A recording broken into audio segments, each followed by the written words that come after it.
दोस्तों, कैसे हो सारे? होप करता हूँ सब बढ़िया होंगे। तो हमने अभी तक वेक्टर्स चैप्टर को विद एनसीईआरटी सॉल्यूशंस कंप्लीट कर लिया था। आज पढ़ने वाले हैं काइनेमैटिक्स। लेकिन काइनेमैटिक्स को भी समझने के लिए सबसे पहले एक टॉपिक, उसका सब टॉपिक होगा डिफ्रेंसिएशन, या फिर सबसे अच्छे से बोला जाए जो डिफ्रेंसिएशन है वो मैथमेटिकल टूल के अंदर आता है। अब डिफ्रेंसिएशन क्या है, इसका मैथ में कहाँ यूज़ होता है, वो तो आप मैथ में और डीप में पढ़ोगे। फिजिक्स में जहाँ जहाँ यूज़ है उतनी नॉलेज आपको आज इस वीडियो में मिलने वाली है। ठीक है, तो स्वागत है आप सबका अपने यूट्यूब चैनल एग्जाम लेजेंड्स में। मैं हूँ सचिन और आपका अब यहाँ से स्टार्ट होने वाला है डिफ्रेंसिएशन। तो देखिए, डिफ्रेंसिएशन को समझने से पहले सबसे पहले आपको समझने पड़ेगा एक टर्म जिसको कहते हैं स्लोप। अब स्लोप क्या होती है ना, स्लोप क्या होती है आप जानते हो। ये हमारी दो एक्सिस होती हैं, एक होती है एक्स, एक होती है वाई। ठीक है, अगर कोई पार्टिकल ऐसे चला है तो जो वो एंगल बनाता है थीटा, यही आपकी क्या होती है, स्लोप होती है। इसको अब एक कौन सा थीटा होता है, स्लोप होती है आपकी टैन थीटा। टैन थीटा ये होती है। ठीक है, अब इसको थोड़ा सा और डीप में समझने के लिए आप ये जानोगे कि इसके दूसरे और फॉर्मूले क्या होते हैं। एक स्लोप होता है टैन थीटा, ये थीटा है, ये किस उसमें होगा, ट्रिग्नोमेट्रिक रेशियो में, तो टैन थीटा में होगा। इतना समझ में आया। अब इसके बाद इसको और किस तरीके से समझना पड़ता है। मान लीजिए कोई हम ये यहाँ पर टैन थीटा है, अगर आप इसको पैरेलल लाइन में खींचोगे तो ये भी क्या रहेगा, थीटा रहेगा बिल्कुल। और थोड़ा सा आगे खींच दिया तो ये भी आपका क्या रहेगा, ये थीटा रहेगा। यहाँ तक कोई दिक्कत नहीं, बिल्कुल। अब देखिए, ये जो पॉइंट रहता है ये होता है आपका, इसको आप मान लो अगर x1 y1 है ना, एक पॉइंट है। ये पोजीशन वेक्टर में हम लोग ने पढ़ा था। तो इस पॉइंट में जो कोऑर्डिनेट होते हैं, अगर आपसे कहा जाए एक्स और वाई डायरेक्शन में कोई चीज़ चल रही है तो उसको आपको बताना है एज अ कोऑर्डिनेट। तो आप एक्स और वाई के कोऑर्डिनेट लोगे, तो यहाँ पर हमने जनरल नाम दे दिया x1 y1, क्योंकि स्टार्ट यहाँ से मानना है और जो एंड है वहाँ से हम कहेंगे इसको नाम x2 और आपका क्या नाम हो गया, y2। यहाँ तक कोई दिक्कत नहीं। एक स्लोप का फॉर्मूला ये आप देख चुके हो, एक फॉर्मूला जो होगा वो यहाँ से आएगा, है ना। इसको आपको कुछ नहीं करना, बस इसको ऐसे करके ज्वाइन कर देना है। यहाँ तक कोई दिक्कत नहीं हुई, ठीक है। अब इसे समझिए, ये स्लोप का फॉर्मूला कैसे निकलेगा, इससे डिफ्रेंसिएशन का यूज़ आगे क्या होगा। तो देखिए, ये जो है यहाँ तक जो डिस्टेंस थी वो तो x1 है, ठीक है। और जो आगे तक डिस्टेंस चली, ये यहाँ तक डिस्टेंस ना, ये आप अगर देखोगे तो यहाँ तक जो डिस्टेंस है ये आपकी x1 है, और ये पूरी डिस्टेंस यहाँ तक डिस्टेंस जो पूरी है वो x2 है। कोई दिक्कत नहीं हुई, हाँ बिल्कुल। अब इसके बाद देखिए क्या है, ये जो डिस्टेंस है क्या कहते हैं, ये जो यहाँ पर होगी डिस्टेंस पूरी, ये यहाँ तक ये y आया, ये डिस्टेंस कितनी है आपकी, ये आप देख रहे हो ना, यहाँ से ये y है, अगर ये 0 से होता है इसको 0,0 ओरिजिन कहते हैं, तो यहाँ से ये y1 है, ठीक है। और ये जो पूरा है ये आपका क्या है, y2। समझ में आ क्या, कोई दिक्कत नहीं। और अच्छे समझना तो देखिए, ये इतना ट्रायंगल को बाहर लियो थोड़ा बड़े से ना, ये थीटा है, यहाँ पर क्या था आपका x1 है ना, और y1, ठीक है, ये था। और यहाँ पर क्या था आपका x2, इस पॉइंट पे थोड़ा दो पॉइंट लिए थे, एक ये पॉइंट हो गया, एक ये पॉइंट हो गया। ये आपका क्या है x2 और फिर क्या है y2। ये इतना हो गया, समझ में आया अच्छे से, ठीक है बिल्कुल। अब देखिए इसमें करना क्या है, आपको अगर ये निकालना है, ये डिस्टेंस ये निकालना है, अगर आपको ये चीज़ पूरी निकालना है तो आप इसको निकालोगे कैसे, अच्छे से समझना। ये पूरी x2 थी, अगर आप इससे इतना हटा दोगे तो ये चीज़ आ जाएगी कि नहीं, वही ये चीज़। तो इसको आप लिख सकते हो x2 माइनस x1। समझना, यहाँ से पूरा ये x2 है और ये इतना जो भाग है ट्राइंगल का, इस वाले ट्राइंगल का, अगर इसको हमने हटा दिया, x2 से इतना हटा दिया तो ये चीज़ आ गई, जस्ट नीचे इसके है, ठीक है। वैसे सेम अगर हमें ये चाहिए तो ये टोटल y2 है, इससे ये चीज़ हटा दे तो इतनी आ जाएगी, तो ये आपकी क्या हो गई, y2 माइनस y1, ठीक। यहाँ तक कोई दिक्कत नहीं। अब आप जानते हो, अभी हमने बताया स्लोप जो होती है, स्लोप होती है आपकी टैन थीटा, है ना, अभी बताया। अब टैन थीटा का फॉर्मूला क्या होता है, टैन थीटा का फॉर्मूला होता है P/B, यानी कि परपेंडिकुलर अपॉन बेस। अब ये स्ट्रेट लाइन थी ना, ये थोड़ा सा गड़बड़ लग रही है, लेकिन ये स्ट्रेट लाइन थी बिल्कुल आपकी, ये स्ट्रेट लाइन थी, तो ये 90 होता है बिल्कुल। ये बेस हो जाता है, ये परपेंडिकुलर हो जाता है थीटा के सामने, और ये हो जाता है बेस। तो आपको बेस अपॉन वो परपेंडिकुलर अपॉन बेस रख देना है।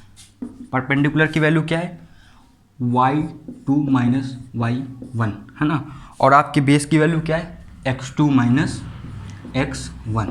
तो एक फॉर्मूला आपका ये हो गया, यहाँ से। इन दोनों को नोट कर लीजिए, जल्दी से नोट कर लीजिए।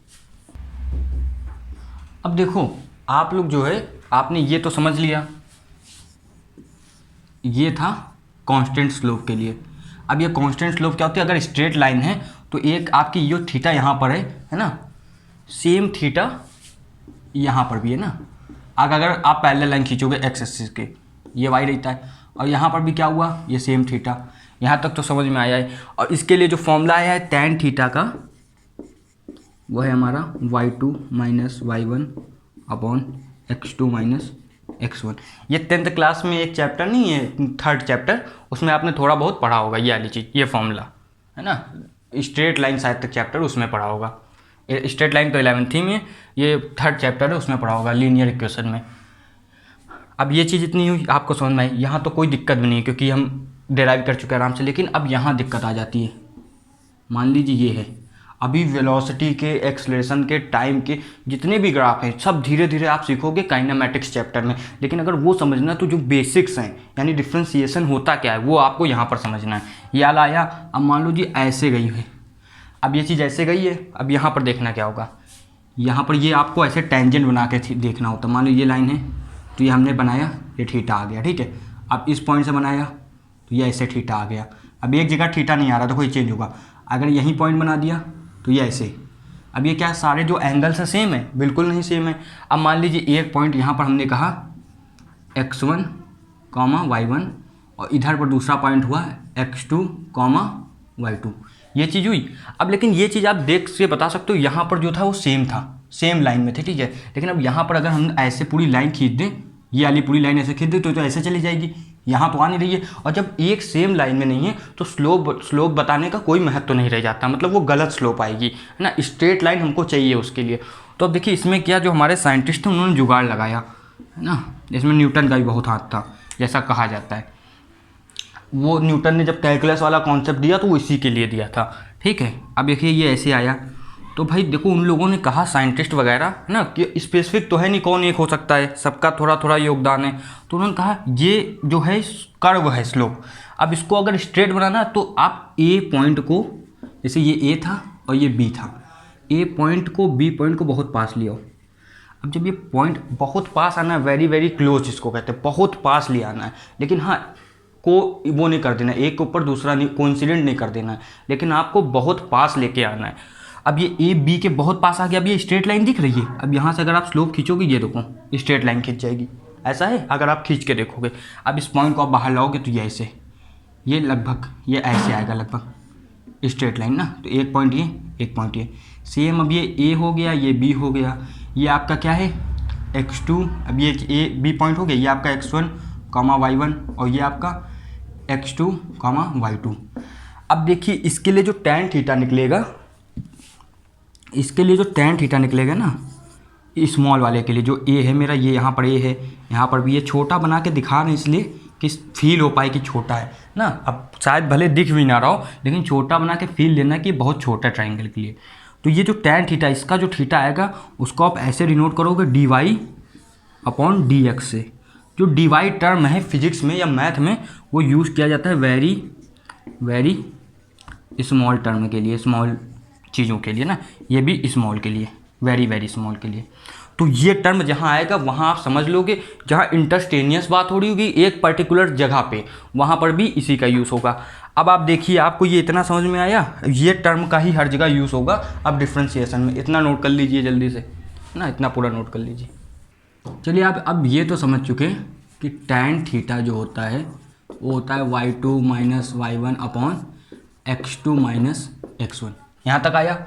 एक और क्या है tan theta? tan theta equal to dy upon dx। ये बहुत स्मॉल डिस्टेंस जो थी उसके लिए, ठीक है। अब एक चीज़, इसको कहते क्या है? ये होता है आपका slope graph of y versus x ना, इसको कहते हैं। ये y और x के बीच में होता है ग्राफ, यहाँ पर यही से है, ये y अपना, ये x है, इनके बीच में ग्राफ है। तो y वर्सेस x का ये थीटा रहता है, ठीक। ये इतनी चीज़ चाहिए। अभी इसकी यूज़ होगा तो ये इतना लिखा रहेगा, इसके तरीके से हम आगे क्वेश्चन करेंगे। और इसको एक चीज़ और कह सकते हो आप, रेट ऑफ है ना, ये एक पॉइंट है। एक आप कह सकते हो rate of change of y with respect to x. अब ये आप कैसे समझोगे? मान लीजिए आप जानते हो करंट को क्या कहते हैं, 10th में पढ़ा होगा बिल्कुल। करंट को कहते हैं rate of change of charge with respect to time. तो चार्ज हमेशा ऊपर रहता है और करंट हमेशा नीचे रहता है, ये चीज़ तो पता है बिल्कुल। वैसे ही आप इसमें देख रहे हो वाई हमेशा ऊपर है और एक्स हमेशा नीचे है। डी वाई यानी स्मॉल वाई, ये बार बार क्यों बताना है, क्योंकि आपको याद रखना है डी वाई मतलब स्मॉल वाई। अब rate of change of y with respect to x मतलब एक्स के रिस्पेक्ट में हम वाई को डिफ्रेंशिएट करते हैं, है ना। ये अभी आगे समझ में आएगा। अब देखो सीधा क्वेश्चन से देखते हैं, है ना। अब इसको आप टर्म भी लिख सकते हो, कांस्टेंट, एक कांस्टेंट के लिए, ठीक है। मान लीजिए y की वैल्यू दी गई है 8, है ना। डिफ्रेंशिएशन यही रहता है आपको कि मतलब आपको एक के रिस्पेक्ट में दूसरे को डिफ्रेंशिएट करना है। और तरीका समझाने से अच्छा आपको हम कोई डिफिनीशन बता दें, आप लिख के आ जाओ। पहले तो डिफिनीशन आती नहीं है कि डिफ्रेंशिएशन क्या होता है, डिफ्रेंशिएशन का यूज़ क्या होता है वो यहाँ देखना। अब y की वैल्यू क्या दी गई है, मार्कर उठा ले, है ना। y की वैल्यू क्या दी गई है 8, y की वैल्यू 8 दी गई है, कांस्टेंट है। तो इसमें ये होता है आप जब dy बाई dx करोगे तो 8 एक कांस्टेंट है तो इसकी वैल्यू हमेशा 0 आ जाएगी। ये आपको याद रखना है, अगर कोई कांस्टेंट है तो उसकी वैल्यू हमेशा 0 आ जाएगी, याद रहेगा अच्छे से, ठीक है। अब एक वेरिएबल का देख लेते हैं, वेरिएबल। अब वेरिएबल का आपका ये रहेगा, मान लीजिए y इक्वल टू दिया हुआ है x, ठीक है। अब इसके लिए एक फॉर्मूला है जो आपको हमेशा के लिए याद रखना है, ठीक है। मान लीजिए ये फॉर्मूला है, ये हमेशा के लिए याद रखना है। अगर x की पावर n है, अगर x की पावर n है तो आपका फॉर्मूला होगा, ये n है ये फुचक करके बाहर आ जाएगा, ये n जो है अपना ये बाहर आ गया। और x को आप वैसे रखोगे, ये x अपनी जगह रखा हुआ है। फिर ये जो n था ये n पहले आगे आया, अब ये जो n है इसी से आप 1 माइनस कर दोगे। बस ये फॉर्मूला आपको याद रखना है बिल्कुल, है ना, एकदम दिमाग में बसा लेना है। अब देखो इसका कोई डेरिवेशन भी नहीं है, ये आपको एकदम दिमाग में बसा लेना है और बहुत आसान है। x की power n equal to n x minus n minus one, है ना, पावर में n माइनस वन। ये मैंने बता भी दिया कि ये वाला n आगे आएगा और फिर एक n इससे माइनस हो जाएगा, 1 माइनस हो जाएगा n से, ठीक है। तो अब यही चीज़ इसमें यूज़ करते हैं, डी बाई डी एक्स निकालना ना, डिफ्रेंशिएशन करना इसी को कहते हैं। तो x की पावर यहाँ कितनी है 1 है एक हिसाब से, तो एक 1 आगे आया, 1 लिखो चाहे ना लिखो, तो x। अब 1, अब ये 1 था ऊपर, 1 से माइनस क्या करना वहाँ देखो 1, तो वैल्यू आ गई, वैल्यू आपकी आ गई x की पावर 0। और किसी की भी पावर ना, किसी की भी पावर, है ना, 0 को छोड़ के किसी की भी पावर अगर 0 होती है तो वैल्यू क्या आएगी आपकी, वैल्यू आ जाती है 1। 0 की पावर 0 जो है वो आपका इनडेफिनिट है ना। कुछ टर्म है इनडेफिनिट, जैसे इन्फिनिटी की पावर इन्फिनिटी, 0 की पावर इन्फिनिटी, 1 की पावर इन्फिनिटी। इसमें कभी समय मिलेगा तो हम लोग अच्छे से बात करेंगे, ठीक है। अलग एक बिल्कुल टॉपिक है, ये इतना समझ में आया, ठीक है। अब एक क्वेश्चन ले लेते हैं, y इक्वल टू आपको कितना दिया हुआ है, ये क्वेश्चन अब इसी से रिलेटेड है, रूट x। अब देखिए ये थोड़ा अच्छा क्वेश्चन है, वो पेपर में पूछा भी जाता है। तो आप यहाँ लिखोगे y equal to root x, हाँ, इसका डिवाई बाई डी एक्स करना है। अब देखिए हमने तो अभी ये पावर के हिसाब से देखा है, तो आप जानते हो रूट मतलब पावर हाफ कर देना, है ना। अगर रूट 2 के उसमें 2 तो लिखा नहीं जाता है यहाँ पर, तो x की पावर 1/2 आई, यहाँ तो कोई दिक्कत नहीं, ये रूट हटता है तो 1/2 पावर हो जाती है। ये 10th में आप अच्छे से पढ़ के आए हो। अब देखिए कुछ नहीं करना, फिर ये वाला फॉर्मूला लगाओ, n जो है जो पावर है वो n में है ना, n को बाहर लो पहले, 1/2। अब ये x है अपना, अब जो है यहाँ पर इसे n है तो n से -1 करो, तो 1/2 है।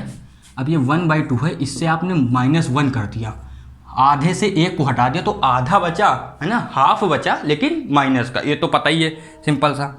तो अब ये आपकी वैल्यू क्या आ गई, ये आंसर आ गया इसका, ठीक है। ये अच्छे समझ में आया।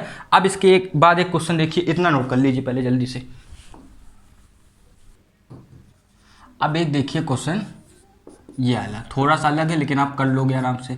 अब यहाँ पर देखिए ये 6x³ आ गया, x³ का तो आप कर लोगे, क्या होगा x³ का होगा 3x²। कैसे, x³ है, 3 की पावर आगे आई, कोई दिक्कत नहीं। अब यहाँ 3 पावर थी, -1 हुआ तो x² है ना, -1, 3 - 1 यानी 2। अब लेकिन अगर कोई कांस्टेंट साथ में दिया हुआ है जैसे 6, तो आपको कुछ नहीं करना है, 6 को ऐसे ही रख देना है और इसका डिफ्रेंसिएशन कर देना है ना। तो इसका डिफ्रेंसिएशन क्या होगा आपका, इसको ऐसे करना है, वैसे पहले आप ये लिखोगे dy/dx है ना। तो 6 को ऐसे रख देना है, इसका क्या 3x², क्या आ गई वैल्यू 18x²। बिल्कुल अच्छे से समझ में आया, ठीक है। अब एक है जो उसको आप देखिए, ये है y log x है ना। अब देखो इसमें एक चीज़ समझना कि बहुत सारे टीचर होंगे आपको बताएंगे ये इस तरीके से आया है, ये log x ऐसे आया है। वो मैथ वाले टीचर तो अच्छे से बताएंगे क्योंकि उनका तो काम है करना ना। मैथ वाले टीचर आपको डिफ्रेंसिएशन एकदम क्या कहते हैं हेड टू टो तक पढ़ाएंगे, लेकिन हमारा फिजिक्स में इतना काम है कि आपको उतना बता दें जितना यूज़ हो, है ना। बहुत लोग मान लो फिजिक्स नहीं ली, मैथ नहीं लिए हैं, बायो वाले हैं, तो उनको इतना जानने की ज़रूरत तो है नहीं।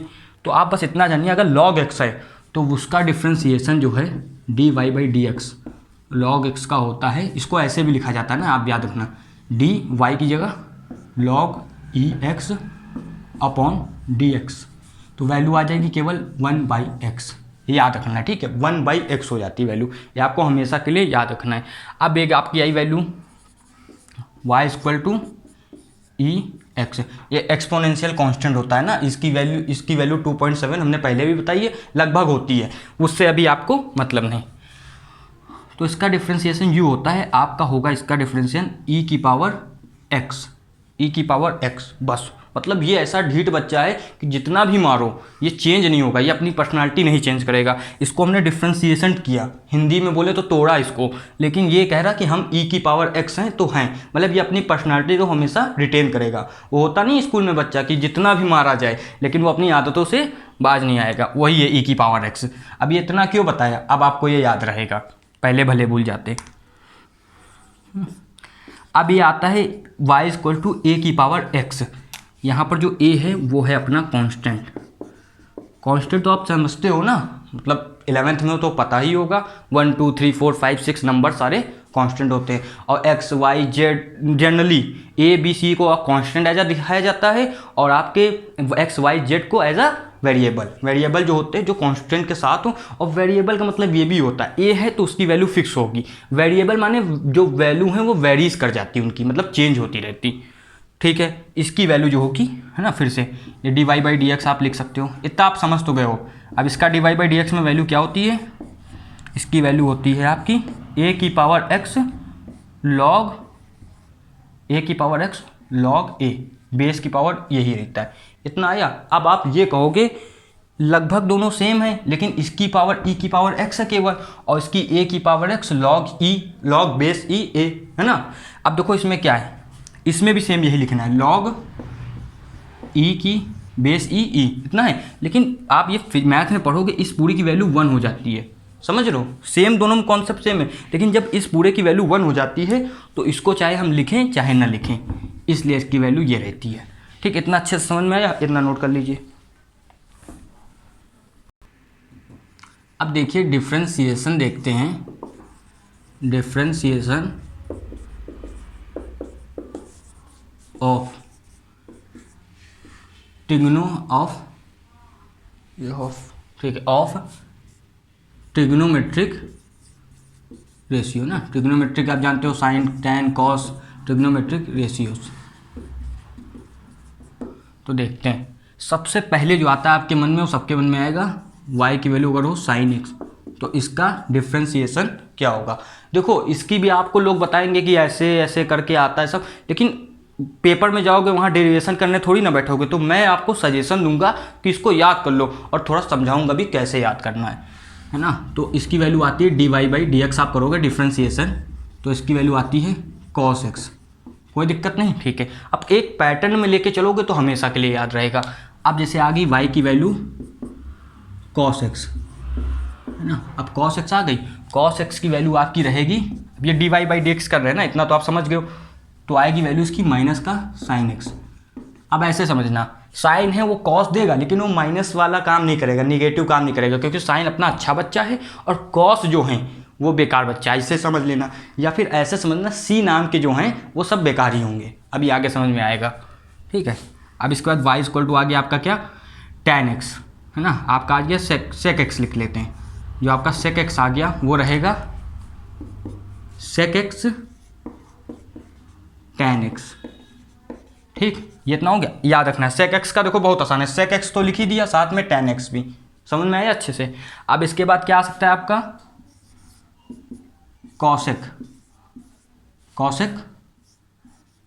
एक्स। अब इनका कॉसेक का देखो क्या होगा। अच्छा, ये dy बाई डी एक्स आपको सबके साथ लगाना है। ठीक है, हम लिख रहे हैं कि इससे आपको थोड़ा जल्दी भी हो वीडियो, इसलिए इसका आएगा आपका माइनस का कॉसेक एक्स कॉट एक्स। यहाँ तक समझ में आया? ठीक है। अब इसके बाद एक आ जाएगा आपका y इक्वल टू, अगर लिखा हुआ है tan x, तो इसका क्या हो सकता है? इसका हो सकता है tan x का होता है सेक स्क्वायर x। ये सब याद रखना है, अभी समझ में आएगा ये इस तरीके से क्यों लिखा जा रहा है। अगर y दिया हुआ है आपका cot x, तो उसका होगा माइनस का कॉसेक स्क्वायर x। अब देखना, साइन x का कॉस x, सेक एक्स का sec x tan x, sec x का सेक एक्स टैन एक्स, और टैन एक्स का सेक स्क्वायर एक्स। यहाँ तक हो गया। यहाँ कॉस का साइन लेकिन माइनस लगा है, कॉसेक का कॉस एक्स, देखिए यहाँ पर सेक का सेक एक्स टैन एक्स था, वैसे कॉसेक का कॉसेक कॉट, है ना, साथ में होते जाता था ये, और कॉट का माइनस का कॉसेक स्क्वायर एक्स। जितने भी सी वाले हैं ना, ये आप पॉइंट देखोगे, जितने भी सी वाले हैं इन सबका क्या है, माइनस में होगा। ऐसे याद कर सकते हो। इतना अच्छे से समझ में आया? ठीक है, इतना आप नोट कर लीजिए जल्दी से, फिर इसके आगे देखते हैं। अब देखिए, आपने इतना कुछ पढ़ लिया, तो एक थोड़ी सी इंपॉर्टेंट सी चीज़ पूछते हैं फिर से, वही अपना छोटा सा question y equal to x square. Value तो आपके दिमागों में एकदम अच्छे से बस गई होगी। वैल्यू क्या है? 2x।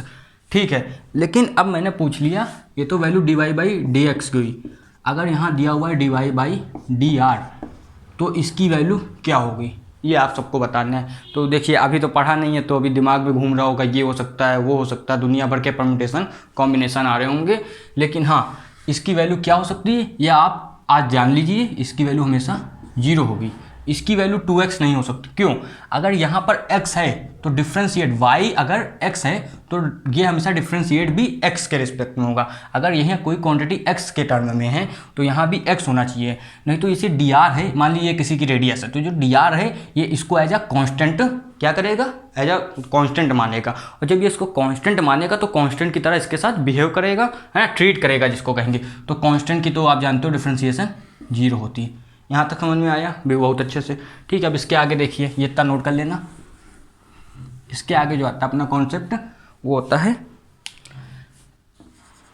Algebra of vectors. Algebra of vectors. तो एलजेब्रा में आप जानते हो प्लस माइनस यानी कि एडिशन, सब्ट्रैक्शन और मल्टीप्लिकेशन आता है। तो सबसे पहले देखते हैं एडिशन के बारे में। ठीक है, ये एडिशन के लिए है पहला।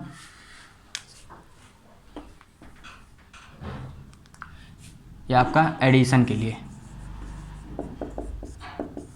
क्वेश्चन दिया हुआ है, x की पावर 5 प्लस 8x प्लस 7, ये दिया हुआ है। तो अब इसको डिफ्रेंशिएट कैसे करना है? तो इसको डिफ्रेंशिएट करना है, एक वर्ड लिख रहे हैं हम यहाँ पर, इंडिविजुअली इसको करना है। मतलब आपको इसको करना है अपने, इन सबको अलग अलग करना है। इसको कहते हैं अलग अलग ना, एकदम इंडिविजुअली करना है। इसके साथ अगर आप डिफ्रेंशिएशन करो तो इसका कुछ काम नहीं, इसके साथ कर रहे हो तो इसका नहीं, और इसके साथ कर रहे हो तो इन दोनों का नहीं। ये है तो x की पावर 5 है। फॉर्मूला क्या था, फिर से लिख देते हैं ना, जितनी बार लिखोगे उतनी बार याद रहेगा।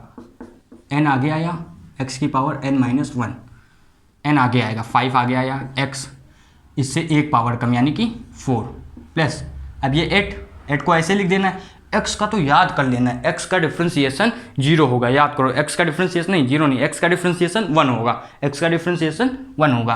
कैसे तो पता ही है, x 1 माइनस 1 यानी कि x की पावर 0 यानी कि 0। ठीक, यानी कि मतलब 1। अब 0 किसका होता है, 3-4 बार मुंह से निकल के 0 कांस्टेंट का होगा।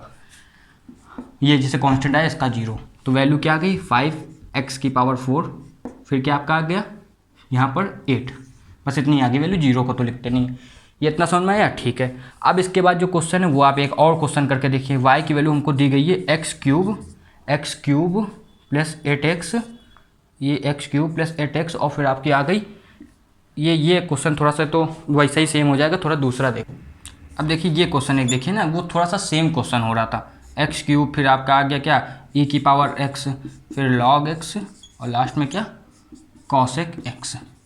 अब ये सब ऐड ही में है ना, कॉसेक एक्स, लॉग में पावर एक्स ई बेस ई होती है ना, लॉग एक्स पावर बेस ई। अब इसके बाद इसको सॉल्व करना है केवल, तो आपको पता है इंडिविजुअली सॉल्व करिए। इसकी value 2x square 3x square 3 आगे आ जाएगा, ठीक है। ई की पावर तो डीट बच्चा है तो ई की पावर एक्स ही रहेगा ना डिफ्रेंसिएशन। अब लॉग एक्स का 1/x और ये कॉसेक एक्स है, कॉसेक एक्स का आपका क्या होता है माइनस का, ये प्लस लगेगा लेकिन माइनस हो जाएगा, माइनस का कॉसेक एक्स कॉट एक्स। ये इतना हो गया अच्छे से, ठीक है। अब हम चलिए देखते हैं मल्टीप्लिकेशन, इसको नोट कर लीजिए। अब चलिए देखते हैं एडिशन देख लिया, अब मल्टीप्लिकेशन।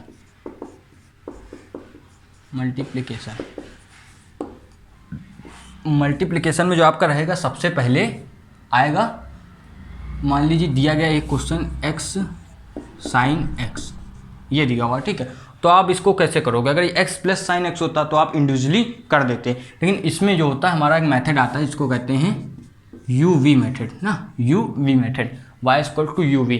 इसको आपको u मानना होगा, है ना, और इसको आपको v मानना होगा। अब इसके बाद देखिए क्या करना है, आपको u को एज इट इज़ लिख देना है dv/dx, इसका डिफ्रेंसिएशन करना, ठीक है।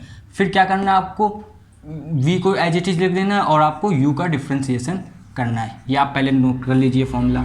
देखो आप इसको ऐसे भी कर सकते हो, है ना, कि आप इसको ऐसे कर दो कि इसको कर दे आप डिफ्रेंसिएशन और इसको अलग कर दें, वैसे कर सकते हो आप, कुछ क्वेश्चन में हो जाएगा, है ना। लेकिन उससे आप करोगे तो हर क्वेश्चन ऐसे सेम नहीं हो सकता, नॉर्मल तरीके से भी कुछ जुगाड़ से होता है। इससे अच्छा ये है कि आप एक फॉर्मूला याद कर लें और उससे हमेशा क्लियर हो जाएगा, जरा सा फॉर्मूला है ना। अब इतना ये आपको याद हो गया। अब देखिए कैसे होगा, सबसे पहले हमने इसको u माना है, x को, तो x को सेम ऐसे रख देना है, ठीक है। अब ये v का डिफ्रेंसिएशन साइन x का क्या होता है कॉस x, तो ये आया हमारा cos x, कोई दिक्कत नहीं, ठीक है। अब इसके बाद हमको क्या करना है, v को ऐसे एज इट इज़ रख देना है, v क्या आपका sin x को एज इट इज़ रख देना है, ठीक है। साइन x को हमने कर दिया, हाँ sin x को एज इट इज़ रख देना है, और x का डिफ्रेंसिएशन क्या होता है 1 होता है, तो x का 1 आप यहाँ लिखो चाहे नहीं, तो ये आपका आंसर आ जाएगा। जो इसका dy/dx होगा वो ये आ जाएगा। इतना समझ में आया अच्छे से, ठीक है। अब इसके बाद एक और क्वेश्चन देखते हैं। मान लीजिए दिया हुआ है x³ e की पावर x, इसको हमने क्या मान लिया, ये हमारा हो जाएगा u और ये क्या हो जाएगा v, हो गया। अब इसको आपको सॉल्व करना है, तो u को एज इट इज़ यानी कि x³ को हमने एज इट इज़ रख दिया। अब किसको डिफ्रेंशिएट करना है, e की पावर x को, जो कि रहता है e की पावर x ही रहता है, कोई दिक्कत नहीं इसमें, ठीक है। बीच में प्लस लगता है एज अ फॉर्मूला के उससे। अब e की पावर x को आपको सेम वैसे e की पावर x को करना था, अब e की पावर x को ऐसे रख देना है और इसका डिफ्रेंशिएशन करना है, u है ये डिफ्रेंशिएशन करना है, तो आएगा 3x स्क्वायर, ठीक है। ये 3 आगे जाएगा फिर तो पूरा पता ही है, तो इसका आंसर क्या आ गया x³ है ना, x³ e की पावर x और दूसरे में 3e की पावर x और आपका x², ये इतना आ गया, ठीक है। अब इसके बाद एक क्वेश्चन थोड़ा सा और देख लेते हैं ना, जिसे मान लो आपको हमने 3-4 क्वेश्चन बता दिए तो आपको ये दिमाग में अच्छे से बसेगा आपके दिमाग में। अब ये साइन x लॉग x ये दिया है, फिर से ये u हो गया, ये v हो गया। अब पता है इसमें ये चीज़ होती है, इसे कुछ बच्चे पूछ भी लेते हैं कि सर आप बार बार u v क्यों रख रहे हो। इससे क्या रहता है, बार बार लिखने से आपके दिमाग में बसता है कि पहला वाला u होता है, लास्ट वाला v होता है, उस हिसाब से फॉर्मूला बनता है, ठीक है। एक आपके दिमाग में पैटर्न सेट हो जाएगा।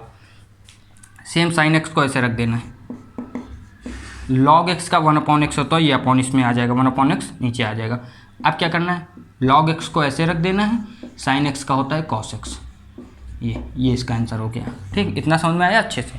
अब इसके आगे देखते हैं हम लोग क्या, डिवाइड वाला, इसको कहते हैं u/v रूल, इसको रफ कर देते हैं।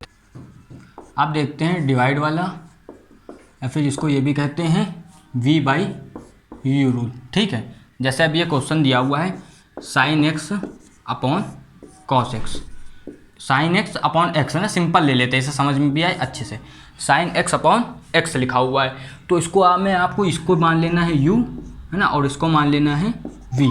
अब कौन सा फॉर्मूला इसमें लगता है वो देखिए, इसमें आपको लगता है u dv, है ना, u dv अपॉन आपका क्या होता है dx, और फिर बीच में माइनस लगता है, ठीक है, बीच में माइनस लगता है, फिर होगा आपका v, फिर आपका क्या होगा, फिर आपका ये रहेगा v du अपॉन dx, ये रहेगा, और अपॉन में क्या हो जाता है, v का स्क्वायर, ये रहता है, अपॉन में v का स्क्वायर हो जाता है। अब इसके बाद देखिए क्या होगा, आपको केवल वैल्यू रखनी है इनकी और केवल सॉल्व कर देना है, ठीक है। इसको आप इतना ये नोट कर लीजिए, फिर आगे बताते हैं। इसमें थोड़ा एक चीज़ देखिए, अब देखिए इसमें जो था v d u upon d x है ना, और यहाँ पर क्या होगा u d v upon d x upon v square, ये रहेगा। जो u था ना वो आपका होता है मल्टीप्लिकेशन में, ठीक है। तो इसमें क्या होगा, इसमें v, इसको आप ऐसे याद रख सकते हो, ये होता है डिनोमिनेटर है ना, और ये होता है आपका न्यूमरेटर। तो इसको आप ऐसे याद कर सकते हो। अगर ट्रिक याद करना हो, v डी यू ज़्यादा नहीं याद रखता है, इसको आप ऐसे याद करोगे। एक और ट्रिक है देखना, इसको d मान लो तो ये होगा d है ना, और ये क्या है u का हुआ, तो डी एन डैश, डैश माने डिनोमिनेटर को ऐसे भी दिखा, मतलब डिफ्रेंसिएशन को ऐसे भी दिखा, मान ली y का डैश यानी कि y का डिफ्रेंसिएशन हो रहा है, डी एन डैश, ठीक है, माइनस n, अब n को सेम ऐसा रख देना है, n d dash upon d square, d n dash minus n d dash upon d square, मतलब ये आपके माउथ में अच्छे से फिट हो जाएगा, d n dash minus n d dash upon d square, ऐसे तेज से आप पढ़ सकते हो। तो सबसे पहले आप देखिए, इसको हमने u माना और इसको v, अब सॉल्व कर देना, केवल x को ऐसे रखा, v u का करना है हमको क्या, डिफ्रेंसिएशन यानी cos x, फिर क्या लिखा इसके बाद, माइनस लगाया बीच में, अब u को एज इट इज़ रख देना यानी sin x को ऐसे रख देना है, और x का तो 1 होता है, उससे कोई मतलब नहीं, फिर अपॉन में x स्क्वायर, ये आपका हो जाएगा, ठीक है इतना। अब इसके बाद जो आएगा वो हमारा होता है चेन रूल। चेन रूल देखिए क्या रहेगा, ठीक है, चेन रूल इसको इतना रख कर देते हैं, इसी के आगे लिख लेंगे, ठीक है। अब यहाँ पर देखिए चेन रूल,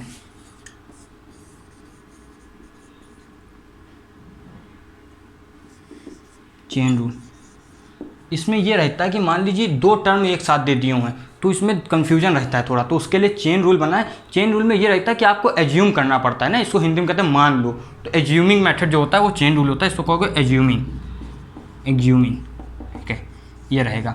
तो इसका एक एग्जाम्पल ले लेते हैं सबसे पहले।